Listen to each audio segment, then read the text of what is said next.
Hai, nama saya Dirk Novel Alvareza, peserta Sekolah Teologi Reformasi Liturgi. Pertama, saya ingin berterima kasih untuk para fasilitator yang bersedia membimbing saya dengan sabar dan asik, sehingga saya bisa membangun kerangka berpikir yang lebih matang terhadap kebenaran Alkitab, yakni pola pikir Alkitabiah yang terbangun oleh ekosistem pembelajaran yang asik dan disiplin bersama teman-teman peserta yang lain. Dalam kesempatan ini, saya akan membagikan refleksi terkait materi pengajaran bulan ini dengan tema Theology of Ministry yang dipandu oleh Kakak Pendeta Dr. Timothy Athanasios. Sedikit pengenalan. Saya pernah melayani di sebuah gereja dan pernah Tuhan percayakan untuk melayani kegerakan komisi remaja gereja tersebut selama 2 tahun. Lalu juga pernah Tuhan percayakan untuk memimpin tim pendoa gereja selama kurang lebih 1,5 tahun. Lalu di samping pengalaman tersebut, saya juga pernah bertugas dalam hal-hal lain yang sifatnya sukarela, seperti penyusun slide tata ibadah dan operator slide tata ibadah. Dalam hal ini, saya akan mengkaitkan pemahaman Theology of Ministry dengan pengalaman kegerakan pelayanan saya di gereja, sekaligus evaluasi untuk pelayanan saya yang berikutnya, bila Tuhan berkenan. Oke, yang pertama, bicara tentang Theology of Ministry dari yang sudah dipelajari selama ini, pada dasarnya saya memahami bahwa pemahaman teologi gak pernah bisa dan gak akan pernah boleh terlepas dari pelayanan di gereja lokal. Mengapa? Karena implementasi dari pemahaman Alkitab yang dikupas dengan matang pasti akan tertuang dalam kegerakan pelayanan. Sehingga dalam hal ini kita bisa menyimpulkan bahwa teologi dari penggumulan yang serius untuk memuliakan Allah berdasarkan Injil akan menjadi tolak ukur kualitas kegerakan pelayanan kita di gereja lokal. Kegerakan pelayanan menuntut penggunaan akal budi yang mencerminkan kasih kita bagi Allah.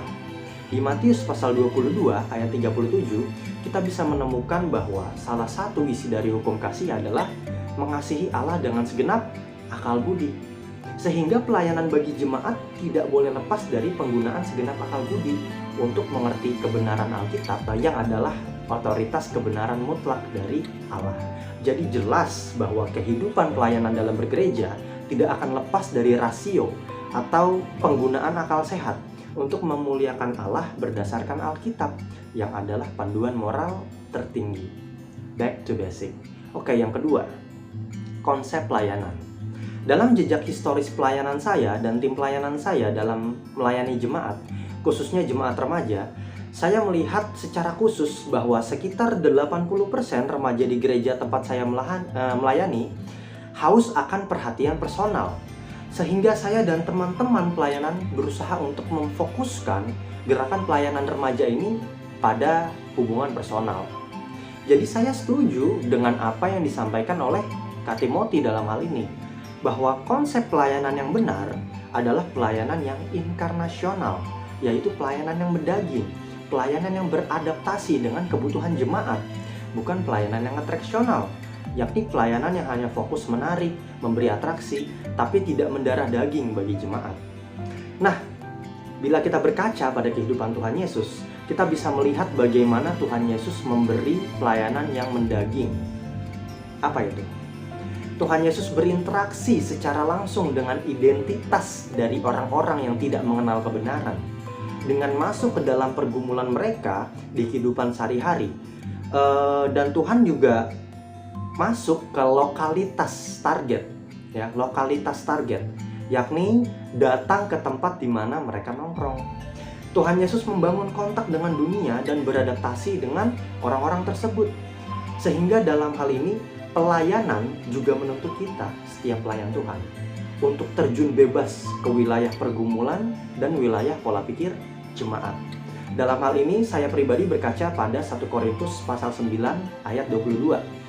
Bahwa bagi orang-orang yang lemah, aku menjadi orang yang lemah, supaya aku dapat menyelamatkan mereka yang lemah. Bagi semua orang, aku telah menjadi segala-galanya, supaya aku sedapat mungkin memenangkan beberapa orang dari antara mereka. Di sini kita menemukan bagaimana Rasul Paulus mengajak kita untuk menghayati jiwa-jiwa yang terhilang dan juga merasakan apa yang mereka rasakan. Inilah adaptasi untuk kepentingan Bapa. Nah, ini tentu menjadi bahan refleksi untuk saya, khususnya untuk pelayanan saya. Dari konsep ini, bahwa saya akan berusaha untuk menjadi pelayan yang mendaging atau yang membagi hidup bagi jemaat, dimanapun saya Tuhan tempatkan. Yang memang mudah untuk bicara, tapi sulit dan butuh tuntunan Roh Kudus untuk mendaging dan turut membagi hidup dalam pelayanan bagi jemaat. Karena sebelum memberi pelayanan yang mendaging bagi orang lain, saya harus bersahabat dengan diri sendiri. Atau dengan kata lain, saya harus sudah selesai dengan diri sendiri sebelum saya membagi hidup dengan orang lain. Seperti ajaran Tuhan Yesus di Matius pasal 7 ayat 5. Hai orang munafik, keluarkanlah dahulu balok dari matamu, maka engkau akan dengan jelas untuk mengeluarkan selumbar itu dari mata saudaramu. Wah, keras ya. Tapi inilah salah satu dasar konsep pelayanan, bahwa orang yang melayani dalam gereja haruslah orang-orang yang memiliki hubungan yang eksklusif secara pribadi dengan Allah, hubungan yang intim dengan Allah, supaya jangan sampai pelayan Tuhan yang kayak gini menyandung jemaat karena hidupnya masih cinta dosa. Kalau sampai pelayan Tuhan di gereja masih cinta dosa, maka sejatinya pelayan Tuhan yang macam ini adalah bagian dari masalah, bukan bagian dari solusi, karena dia tidak akan menghadirkan suasana damai kerajaan Allah terasa di tengah-tengah jemaat, seperti yang tertulis di doa Bapa kami. Datanglah kerajaanmu, jadilah kehendakmu di bumi seperti di sorga. Jadi ketika pelayan Tuhan di gereja memiliki hubungan pribadi yang terbangun baik, terbangun eksklusif dengan Allah, maka pelayan inilah yang mampu menjadi teladan kehidupan Kristus bagi jemaat yang dilayani. Karena pelayan tersebut sudah selesai dengan dirinya sendiri di hadapan Allah. Walau perjuangan untuk terus tetap belajar kebenaran dan tetap setia menjadi pelaku firman terus berlanjut sampai akhir hayat. Beda loh antara cinta dosa dengan jatuh dalam dosa. Kalau cinta dosa artinya kita masih hidup dalam dosa itu, kita nyaman dalam dosa itu, dan artinya kita belum sepenuhnya mencintai Tuhan, dan mungkin belum sama sekali mencintai Tuhan. Tapi kalau jatuh dalam dosa, artinya kita bisa menyesal, dan pada dasar kita sadar kita cuma bisa nyaman di dalam Tuhan yang adalah pokok anggur, dan kita cuma ranting-rantingnya yang butuh nutrisi dari pokok anggur, Tuhan Yesus sendiri, sumber damai sejahtera. Oke, yang ketiga, di sini saya akan membahas filosofi pelayanan. Tema pelayanan Tuhan Yesus adalah kerajaan Allah. Artinya, segala pengajaran yang Tuhan Yesus bawa dalam Injil bertujuan supaya para pendengar memusatkan pikiran untuk kepentingan kerajaan Allah dan menyenangkan hati Allah. Terkait pengalaman pelayanan saya di gereja lokal, saya melihat bahwa tim pelayanan saya, puji Tuhan, sudah memiliki filosofi yang bertujuan memusatkan pikiran jemaat untuk kepentingan kerajaan Allah dan menyenangkan hatinya. Filosofi adalah salah satu hal penting yang sangat-sangat mendasar, sehingga tidak boleh lepas dari kehendak Allah berdasarkan Injil. Di semua gereja, apapun gerejanya, apapun sinodenya, apapun filosofinya, tidak boleh lepas dari dasar Injil. Misalnya saya ambil dari Yohanes pasal 3 ayat 30. Ia harus makin besar, tapi aku harus makin kecil. Kata siapa? Yohanes Pembaptis. Karena dari filosofi ini lahir makna tindakan pelayanan kita. Soli Deo Gloria. Oke, yang keempat, persiapan pelayanan dan masalah para pelayan. Bila saya berkaca pada pembahasan Theology of Ministry di Reformasi Liturgy of School of Theology, Kak Timothy mengajar bahwa pelayanan yang tidak dipersiapkan dengan baik adalah sebuah kriminal. Ya, kriminal. Saya jadi teringat pengalaman saya di tim pelayanan gereja lokal. Ada satu kekurangan yang pernah terjadi dan akan segera diperbaiki di pelayanan berikutnya, yakni kurang mempersiapkan suatu program pelayanan dengan matang. Dalam arti kurang memberi yang terbaik dalam menjalankan program bagi jemaat. Dan ini sudah terjadi beberapa kali. Dan ya, menurut saya ini terjadi karena banyak hal yang learning by doing. dari kami, yaitu melakukan sambil belajar.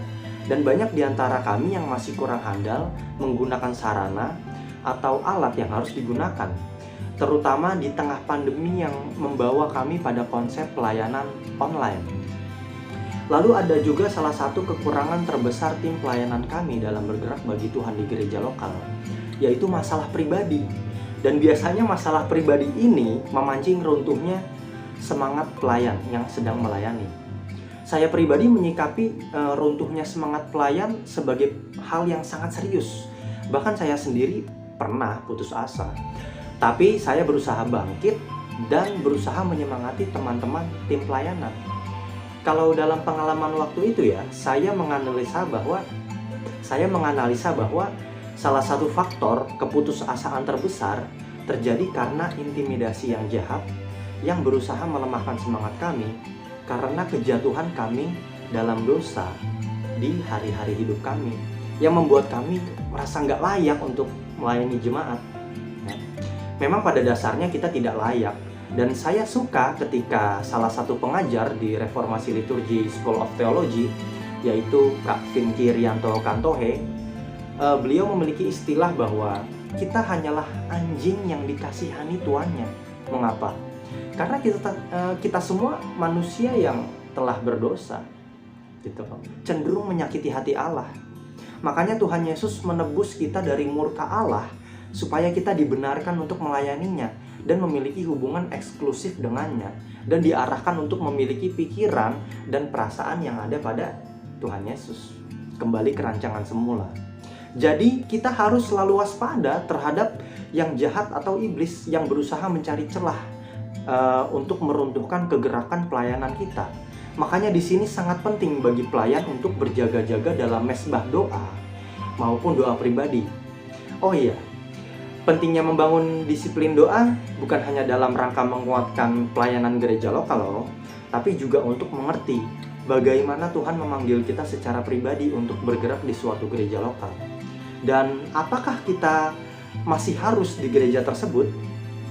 Sampai kapan kita harus bertahan jika memang seandainya keputusan gereja terus bertuburukan dengan pola pikir baru dari kedewasaan rohani kita berdasarkan Injil? Karena kita sama-sama tahu bagaimana parahnya kerusakan dunia ini sampai ke lingkup gereja lokal. Jadi dalam refleksi ini, saya juga turut mengemas pengertian bahwa ada kalanya kita bertahan dalam pelayanan di gereja lokal yang tidak mendukung kedewasaan rohani kita. Entah karena keputusan gembala, entah karena sistem gereja. Dan ada kalanya juga kita harus out dan mencari gereja yang memberi pemahaman kebenaran utuh dan mendukung pertumbuhan rohani kita. Kenapa? Supaya kita melayani dan bertumbuh. Karena kita sebagai domba punya hak untuk mendapatkan makanan rohani. Oke, yang kelima, para church. Melihat para church seperti komsel non-formal oleh kegerakan anak-anak muda maupun orang-orang tua di luar program gereja, saya dapat melihat dengan jelas bagaimana para church justru lebih mendidik banyak jemaat Kristen lebih tekun bersekutu dan bertumbuh dalam pengajaran Injil. Nah, berdasar pada materi yang dibagikan dalam Theology of Ministry di bulan Mei, yaitu gereja lokal perlu menjadikan para church sebagai bahan evaluasi kualitas kegerakan gereja lokal. Kenapa? Karena para church memfokuskan kegerakan mereka pada persekutuan anggota yang mendaging atau saling membagi hidup. Inilah salah satu faktor terbesar mengapa para church lebih mampu membidik umat Kristen untuk tekun bersekutu dan bertumbuh dalam pengajaran Injil. Sehingga di masa kini, sebagian besar gereja lokal mungkin perlu belajar dari para church di sekitar mereka. Saya pribadi juga mengikuti gerakan-gerakan para church, dan saya mengakui sebagian besar perjalanan saya bersama Tuhan disaranai oleh para church yang menjadi sarana pertumbuhan rohani saya. Ya. Yang keenam, pelayanan yang menyesuaikan budaya. Nah, bila saya berkaca pada pembahasan materi di Reformasi Liturgi School of Theology, popularitas bukanlah tolak ukur kesuksesan pelayanan. Lihatlah kisah hidup Tuhan Yesus. Orang banyak memuji dia di Minggu Palmarum, justru juga orang-orang yang menghina dia dalam momen kisah penyaliban. Saya cerita ya, dalam pelayanan saya di Komisi Remaja Gereja Lokal, dulu saya dan teman-teman pelayan berusaha mengemas pelayanan persekutuan serelevan mungkin, sezaman ini mungkin gitu, dengan membuat konsep Halloween supaya banyak anak-anak muda tertarik. Namun saya sadar bahwa sayangnya kami lupa untuk membawa konsep Injil yang berorientasi pada kerajaan Allah dalam persekutuan tersebut, sehingga akhirnya persekutuan kami tidak lebih dari ngumpul-ngumpul ngobrol hal duniawi yang tak berefek pada pertumbuhan rohani, karena memang tujuannya hanya menarik, hanya atraksional dan menghibur gitu. Padahal tujuan pelayanan kita adalah menjadi alat Tuhan untuk membawa jemaat pada pikiran Kristus. Saya sangat menyadari bahwa banyak pelayan gereja yang hidupnya tidak berorientasi pada kerajaan Allah. Inilah sebabnya konsep pelayanan, baik itu dalam program bulanan, persekutuan-persekutuan, tidak memiliki esensi kebenaran Injil, sehingga berdampak bagi pola pikir jemaat yang dilayani. Dan akhirnya jemaat tidak bertumbuh secara rohani. Padahal salah satu tolak ukur pertumbuhan gereja yang paling utama adalah kedewasaan rohani dan pertumbuhan rohani. Itu adalah hal yang mutlak dalam kegerakan gereja. Jadi jangan sampai kita berusaha relevan dengan budaya zaman ini, tapi tidak relevan dengan Injil. Jangan sampai esensi Injil menjadi luntur hanya demi popularitas kegerakan dan sekedar menghibur. Ingat, sukacita Roh Kudus lebih menghibur bila kita hidup berkenan bagi Allah. Ya. Mungkin akan terjadi pertentangan ketika kita berusaha membawa Injil murni dalam pelayanan. Tapi bukankah ini yang berkenan bagi Tuhan? Tujuan pelayanan kita adalah menyenangkan Tuhan. Jadi nggak harus menyenangkan semua orang. Tuhan Yesus mengatakan bahwa anggur baru harus ditaruh di kantung yang baru, bukan meniadakan kantungnya. Artinya, kita perlu mengubah paradigma dalam bergereja dan melayani gerejanya tanpa menghilangkan gerejanya, supaya gereja tersebut menjadi gereja yang baru dalam kegerakan menjangkau jiwa yang hilang. Sejauh kita satu visi. Inilah refleksi saya terhadap materi dari Reformasi Liturgi School of Theology yang bertema Theology of Ministry. Dan pada akhirnya saya setuju dengan kesimpulan dari segala pembahasan, yaitu it's important for your theology to inform your ministry, and for your ministry to apply your theology. God bless.